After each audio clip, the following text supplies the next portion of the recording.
नमस्कार दोस्तों, मेरे चैनल पर आप सभी का फिर से स्वागत है। दोस्तों, बच्चों को अनुशासन सिखाना और अच्छी परवरिश देना माता पिता की जिम्मेदारी होती है।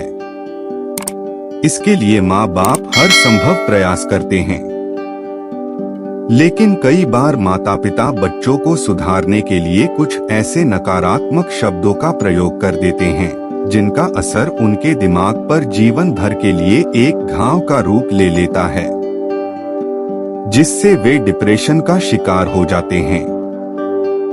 ऐसे में विशेषज्ञ यह सलाह देते हैं कि बच्चों को बेहतर परवरिश देने के लिए जहां तक हो सके सकारात्मक माहौल में रखें और सही भाषा के साथ मार्गदर्शन करें।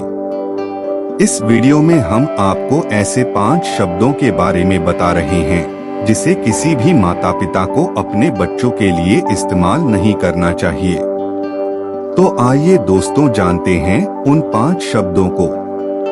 पहला शब्द, तुम बेवकूफ हो। यह एक ऐसा शब्द है जो कई बार माँ बाप अपने बच्चों को बड़ी आसानी से बोल देते हैं, लेकिन क्या आपको पता है कि आपका बोला गया यह शब्द बच्चों के मनोबल को तेजी से कम कर सकता है।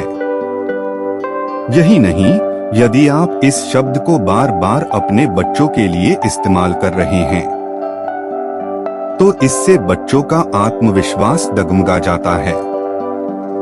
याद रखिए, बच्चा अपने माता पिता के सामने हमेशा अच्छा बनकर रहना चाहता है। ऐसे में अगर आप उसकी कमी निकालते रहेंगे तो वह आसानी से अपना आत्मविश्वास खो सकता है। दूसरा शब्द, तुम बेकार हो। अगर आप उसे बात बात पर यह कहते हैं कि तुम बेकार हो या किसी काम के नहीं हो, तो उसके अंदर हीन भावना पैदा हो सकती है। वह खुद को अयोग्य समझने लगता है।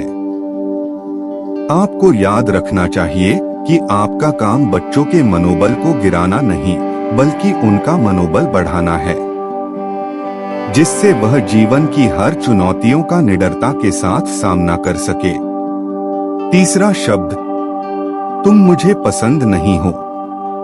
यदि आपने अपने बच्चों को कभी अनजाने में भी यह शब्द कह दिया कि तुम मुझे पसंद नहीं हो, तो यह बात उसके दिल को तोड़ देती है और वो खुद को अकेला महसूस करने लगता है।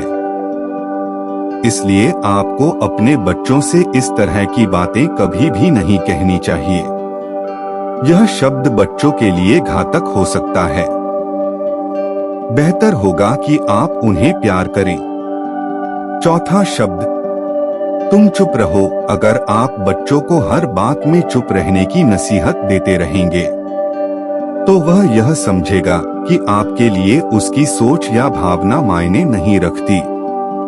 इसलिए बेहतर होगा कि उसे चुप कराने की बजाय आप उसकी बात को एक बार ध्यानपूर्वक सुनें और उसकी सोच व समझ की सराहना करें। इससे वह खुद को जिम्मेदार समझने लगेगा और आत्मविश्वास से और ज्यादा भर जाएगा। पांचवा शब्द, मोटा या पतला कहना। अगर आप ही अपने बच्चों की पर्सनैलिटी में कमी निकालते रहेंगे तो यह आपके बच्चों के आत्मविश्वास को गिराने का काम करेगा। आप अपने बच्चे को फिट रहने में मदद करें और उसमें कमी निकालने की बजाय खुद की तरफ से उसे फिट रखने का प्रयास करें। ऐसे शब्द बच्चों के दिल को तोड़ देते हैं।